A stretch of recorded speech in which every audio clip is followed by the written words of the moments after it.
اس hospital میں انتہائی افسوسناک واقعہ پیش آیا ہے۔ آگ لگنے کی وجہ سے 14 بچے جان سے گئے ہیں۔ ارکان پنجاب اسمبلی اس حوالے سے کیا کہتے ہیں، آئیے جانتے ہیں۔ بسم اللہ الرحمن الرحیم۔ کچھ بھی نہیں ہوگا جی، کمیٹی بنے گی، جن کا نقصان ہوا ہے، جو ماں باپ ساری زندگی اس افسوس کے ساتھ جئیں گے، 2 ہفتے بعد کسی کو یاد نہیں رہے گا۔ اس ملک کا نظام ایسا ہے، جو طاقتور ہے ان کو بھی پتہ ہے کچھ نہیں ہونا، لوگوں نے بھی خاموش رہنا ہے۔ کل ماں باپ میڈیا کے سامنے آنے پہ ان پہ پولیس طاقت استعمال کرتی رہی ہے۔ جنگل کا قانون ہے، بدقسمتی سے کوئی کہے کہ یہ صرف جو ہے یہ کسی ایک طبقے تک یا صرف یہ پی ٹی آئی یا پی ٹی آئی کے سپورٹر تک محدود ہے، وہ غلط فہمی کا شکار ہے۔ اس نا امیدی نے، اس بد اعتمادی نے اس وقت ہائیسٹ لیول سے لے کر لوئسٹ لیول اور خاص کر کے جو گورننس کے اندر لوگ ہیں اس کو اپنی لپیٹ میں لے چکا ہوا ہے۔ کوئی بندہ اس وقت دیانتداری کے ساتھ، ہمت کے ساتھ، پیار کے ساتھ، محبت کے ساتھ، رسپیکٹ کے ساتھ، ایک اپنی حب کے ساتھ کسی محکمے میں کام کرنے کو تیار نہیں ہے، نہ وہ کر رہا ہے، اور اس کے اثرات آپ کو ہر جگہ ہر چیز کے اوپر نظر آئیں گے، اور یہ بھی اسی کا شاخسانہ ہے۔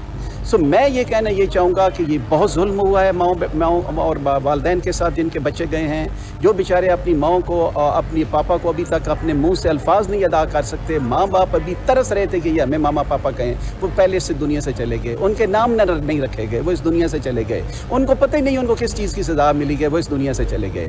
اور جو حالات و واقعات سامنے آ رہے ہیں اس کے پیچھے جو چھپی ہوئی کہانی یوں وہ پڑھتا جاتا ہے کہ جناب اس لاک اپ تھا، ایمرجنسی کا دروازہ لاک اپ تھا کہ یہ بچے چوری ہو جاتے ہیں۔ وہاں پہ جو ہی ایشو شروع ہوا ہے، کوئی ہاسپٹل کا عملہ وہاں پہ نہیں رہا، آدھے گھنٹے کے بعد وہاں پہ ایمرجنسی والے لوگ پہنچے ہیں، انہوں نے بھی کھڑکیاں توڑ کے وہ وہاں اندر گئے ہیں، اور اس وقت تک سب کچھ ختم ہو چکا تھا۔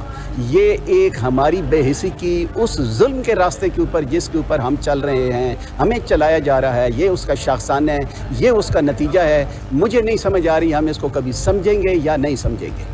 ہے جی، اور اس کی جتنی بھی پرزور مذمت کی جائے، جو اس کے اندر عناصر شامل ہیں ان کو کیفر کردار تک پہنچائیں گے۔ پی ایم صاحب اسے ڈائریکٹلی واچ کر رہے ہیں، اور انشاءاللہ جو انکوائری رپورٹ آئے گی اور جس بندے کی اس کے اندر نیگلیجنسی ہوگی اسے ہینگ کیا جائے گا، اس کے اوپر تو کوئی دو رائے نہیں ہے۔ اور یہ جن کے لخت جگر جو ہے اس جہان فانی سے گئے ہیں، اللہ تعالیٰ ان کی مغفرت بھی فرمائے، اور انشاءاللہ گورنمنٹ اپنا پورا رول پلے کر کے ان لوگوں کو کیفر کر۔ ابھی افسوس کیا جائے کم ہے، بہت تکلیف دہ واقعہ ہے، اور ہم بھی پیرنٹس ہیں، ماں باپ ہیں، اور جن کے لخت جگر گئے ہیں ان کا یہ لاس کبھی بھی پورا نہیں ہو سکتا۔ یہ ایک بہت میں سمجھتی ہوں کہ اس واقعے کو ایک عبرتناک واقعہ سمجھ کے اس کی صحیح انویسٹیگیشن ہونی چاہیے، اس کی اکاؤنٹیبلٹی ہونی چاہیے۔ ٹوٹل 2 تو ادارے ہیں جو وفاق کے نیچے ہیں، اگر وہ بھی نہیں مینیج یہ لوگ کر سکتے ہیں تو نہایت افسوس کی بات ہے۔ کچھ دن پہلے تو شہباز شریف صاحب پی ایم ہیں، انہوں نے ان کی کچھ اکوپمنٹ ہے، کچھ مشینری ہے، اس کے متعلق بھی یہ شکایات آئی تھیں۔ تو دیکھیں، یا تو یہ ہے نا کہ گورنمنٹ فنڈ نہ دے، فنڈ ان کو اربوں روپے کا ملتا ہے۔ اگر جس طرح سے ہمیں بتایا جا رہا ہے کہ اس پہ بہت بوجھ ہے 4-5 ضلعوں کا، تو پھر اس کی ایکسٹینشن کی جائے اسپتال کی، تاکہ اور لوگوں کو اکوموڈیٹ کیا جا سکے۔ لیکن نیگلیجنس تو وہاں شروع ہوتی ہے نا کہ جب یہ آگ لگی ہے تو اس وقت جب فائر بریگیڈ پہنچی ہے وہاں پہ، تو جتنے جو آگ بجھانے والی جو ایکوپمنٹ تھی وہ غائب تھی، وہ اتار لی گئی تھی، پتہ نہیں کس مقصد کے لیے، دوبارہ لگایا نہیں گیا۔ نہایت یہ تو ایک جسے کہتے ہیں اس کا سختی سے نوٹس لینا چاہیے تھا، ایم ایس جو بھی تھا وہاں پہ۔ پھر دوسرے جو ان کے جو ایمرجنسی والے دروازے تھے ان پہ تالے پڑے ہوئے تھے، اس کا کون ذمہ دار ہے؟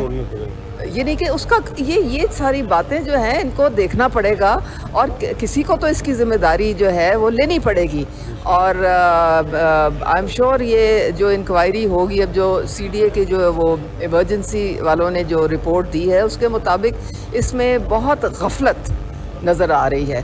تو میرے خیال میں یہ ہم سب کے لیے جو ہے ایک المیہ ہے، ایک دردناک واقعہ ہے، اور اس کو کبھی بھی دوبارہ جو ہے وہ ہمیں کوشش کرنی چاہیے کہ یہ رونما نہ ہو۔ جہاں ایک طرف اس افسوسناک واقعہ کے خلاف اپوزیشن ارکان نے کڑی تنقید کرتے ہوئے کہا کہ ذمہ داروں کے خلاف سخت کارروائی ہونی چاہیے، تو وہیں دوسری جانب حکومتی ارکان نے بھی اس واقعہ پر شدید افسوس کرتے ہوئے کہا کہ ذمہ داروں کے خلاف سخت سے سخت کارروائی ہونی چاہیے۔